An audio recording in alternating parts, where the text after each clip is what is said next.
এইটো দলঙৰ কাৰণে আমাৰ ৰাইজৰ বহুত অসুবিধা হৈ আছে। আমি ছাত্ৰ ছাত্ৰী লৈ আহিব নোৱাৰো। সিদিনাখন এজন মাইকী মানুহ পৰিছে, যেনে তেনে বাচিছে। আৰু কিমান মানুহ যে ইয়াত ফুৰিব, ইয়াৰ কোনো কুল কিনাৰ নাই। আমি বিৰাট অসুবিধাত আছো। আমি বিৰাট জ্বলা যন্ত্ৰণাত ভুগি আছো।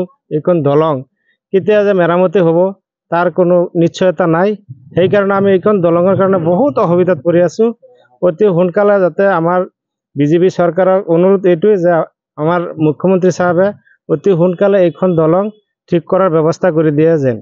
এই দলংখন আজি 2 বছৰ ধৰি একদম জুৰুলা অৱস্থা, খহি বহি সব অৱস্থা বেয়া হৈ গ'ল। আমি চৰকাৰক অনুৰোধ কৰিছোঁ আগতেও যে দলংখন মেৰামতি কৰি দিয়া যেন, এইটো কৰা নাই আজিলৈকে। এতিয়া এই জৰিবৰ, টেঙাগুৰি আৰু বুঢ়াগাঁৱৰ মেইন ৰাস্তা এইখন দলঙৰ ওপৰতে বহুত 4টা-5টা স্কুলৰ ছাত্ৰ ছাত্ৰী অহা যোৱা কৰে। আমাৰ বহুত অসুবিধা হয়। আমিও স্কুলত যাওঁ, আমাৰো যি সময় লাগে, যি সময়ত 7 মিনিট সময় লাগে, তাত আমি 10 মিনিটত যাব লাগে দলংখনৰ কাৰণে। বহুত